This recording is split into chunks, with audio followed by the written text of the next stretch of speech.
visually, Fixing Up Christmas is one of the most festive Christmas films that I have seen this year. This is a real one Christmas film, and they do some really great ones.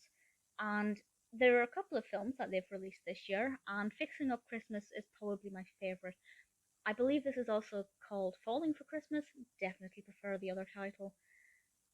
Directed by Jessica Harmon, written by Ansley Gordon, and this stars Natalie Dreyfuss as our protagonist.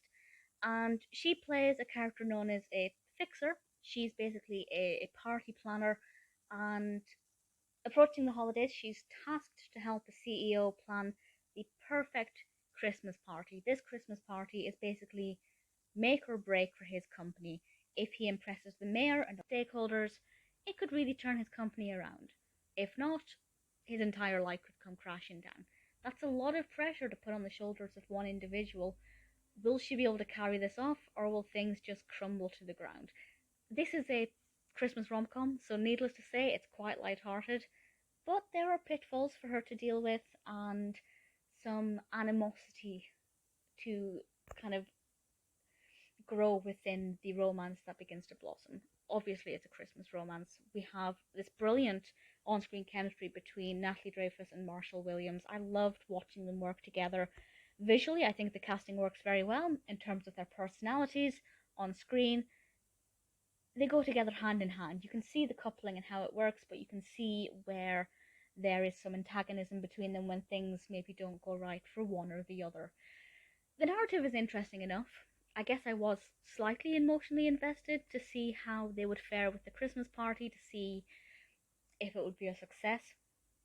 I'm not going to say what happens, but I enjoyed the creative process of watching of watching of watching her work and to see ultimately what it would look like, because when we picture Christmas parties, I think we all picture something quite different.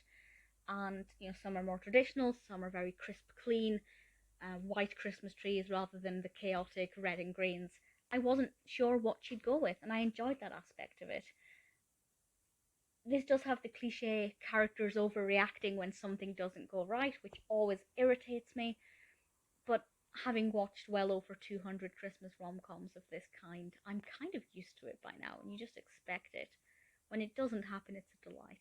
The costumes are great, the casting is great, the lighting, the festive lights, and also the set lights, the decorations. Honestly, they are exquisite. They are so beautiful. One of my favorite aspects of this that definitely makes it very Christmassy. And that sounds like a stupid thing to say for a film called Fixing Up Christmas, but there are many films that try to be Christmas films and have zero decorations. This one is stunning.